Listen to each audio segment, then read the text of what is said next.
এই উপরের এগুলা যদি আমি ফেলে দেই, এগুলা আসলে উপরের এমনিতেই পড়ে যাবে। এটা পড়ে যাওয়ার পরে এই যে যেটা থাকে, এই অংশ কালো অংশটা দেখেন, এই কালো অংশটা হচ্ছে আপনার তেল। এইখান থেকে যে তেলটা হয়, এই তেলটা কিন্তু রান্নার জন্য, এবং এই মূল কথা হচ্ছে তেলটা খুবই সুস্বাদু। এটা দিয়ে রান্না করলে খাবারটা ভালো হয়, আর ওই যে হৃদরোগের ঝুঁকিটা কম থাকে।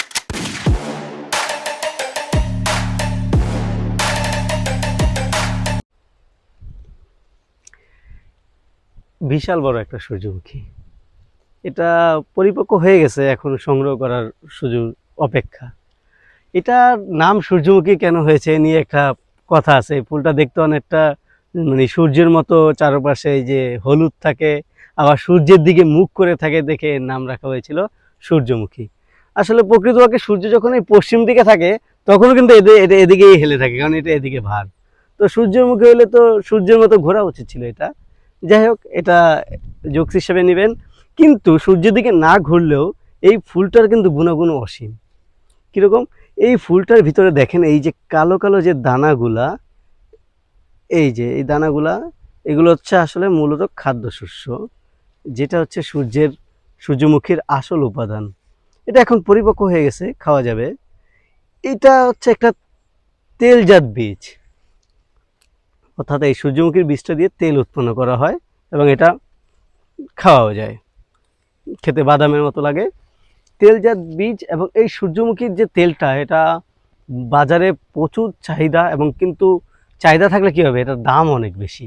দাম বেশি হওয়ার কারণে যে সয়াবিনের সাথে এই আসলে পেরে উঠতে পারে না, তাই আমরা সচরাচর সয়াবিন তেলে কিনে থাকি সস্তা হওয়ার কারণে। যদিও সয়াবিনটা শরীরের জন্য একটু ক্ষতিকর, কোলেস্টেরলের মাত্রা বাড়ায়, হৃদরোগের ঝুঁকি বাড়ায়, ফ্যাট তৈরি করে।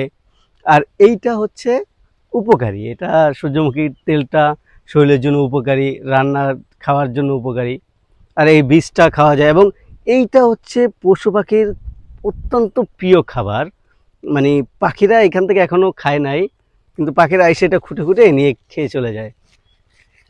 দেখেন, একটা দানায় প্রায় হচ্ছে আধা কেজির মতো, আধা কেজি থেকে 250 গ্রামের মতো বীজ থাকে। এরকম দেখেন অসংখ্য ফুল, মাশাআল্লাহ। এবার কিন্তু ফলন ভালো হয়েছে। আমি যদি আপনাদেরকে আরও দেখাই, একটু আসো বাবারে, এটা আলাল থাকার কারণে শরীরে একটু লাগে। এই একটা ফুল এত ভারে গাছটা নুয়ে গেছে। এই যে আমি যদি একটু দেখাই, কত ভার নুয়ে গেছে। এই যে এই উপরের এগুলা যদি আমি ফেলে দেই, এগুলা আসলে উপরের এমনিতেই পড়ে যাবে। এটা পড়ে যাওয়ার পরে এই যে যেটা থাকে, এই অংশ কালো অংশটা দেখেন, এই কালো অংশটা হচ্ছে আপনার তেল। এইখান থেকে যে তেলটা হয়, এই তেলটা কিন্তু রান্নার জন্য, এবং এই মূল কথা হচ্ছে তেলটা খুবই সুস্বাদু। এটা দিয়ে রান্না করলে খাবারটা ভালো হয়, আর ওই যে হৃদরোগের ঝুঁকিটা কম থাকে, স্বাস্থ্যহানি কম থাকে। এটা চাইলেই কৃষক ব্যবহার করতে পারে, কিন্তু সমস্যাটা হচ্ছে যে আগেই বললাম, এটার বাজারে দাম অনেক বেশি, তাই কৃষক যতটুকু নিজের প্রয়োজনের জন্য তৈরি করে। যেমন এইখানে যে একটা দাগ, এখানে পুরাটা দেখা যাইলেও এখানে যে অংশটুকু, এখানে 10% জায়গায় হচ্ছে এই সূর্যমুখীটা চাষ করা হয়েছে।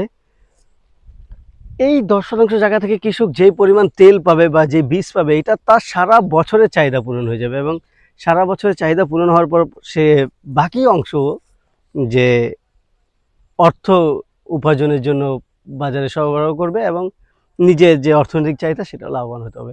সূর্যমুখী আমার মতো একটি লাভজনক ব্যবসা, কারণ এখানে আপনার সার ওষুধ ওইভাবে দিতে হয় না, আর ফলটা অনেক ভারী হয়, মানে অনেক বেশি পাওয়া যায়। এখান থেকে তো অনেক টাইট করে আছে। আমি যদি কয়েকটা উঠায় দেখাই, কত বড় বড় দানা। একটু কাছে আসো,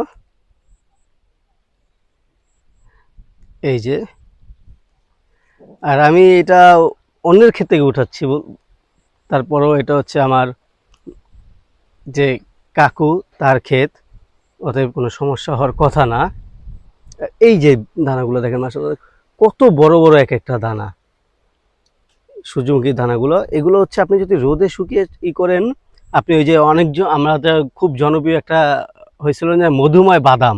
ওই মধুময় বাদামের মধ্যে বাদাম থাকে, আখরোট থাকে, কাজু বাদাম, কাঠবাদাম থাকে। কিন্তু আরেকটা জিনিস থাকে, সেটা হচ্ছে সূর্যমুখীর বীজও থাকে ওইখানে। কিন্তু কোন অংশটা থাকে? অংশটা থাকে হচ্ছে এই সাদা অংশটা। আপনারা খেয়াল করেছেন কিনা জানি না, এই যে সাদা অংশটা থাকে। আর এইটা মূলত হচ্ছে খাদ্যশস্য, এটা মূলত হচ্ছে খাদ্যদানা। এই অংশটা থেকে হচ্ছে তেল তৈরি করা হয়। এই অংশ থেকে যে তেল তৈরি করা হয়, সেই তেলের নামই হচ্ছে সানফ্লাওয়ার অয়েল, সূর্যমুখীর তেল, এবং সেটা দামি। মাশাআল্লাহ, এবার কিন্তু ফলন ভালো হয়েছে, কৃষকের মুখে মোটামুটি হাসি ফুটবে। ফলন ভালো হয়েছে, এবং সে, আমি আশা করি এইখান থেকে নিজের প্রয়োজনীয় চাহিদা পূরণ করে বাজারে বিক্রি করতে পারবে।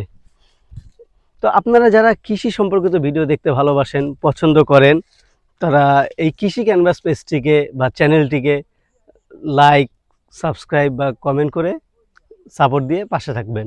ইনশাল্লাহ এরকম ভিডিও আরও আসবে আপনাদের কাছে। আসসালামু আলাইকুম।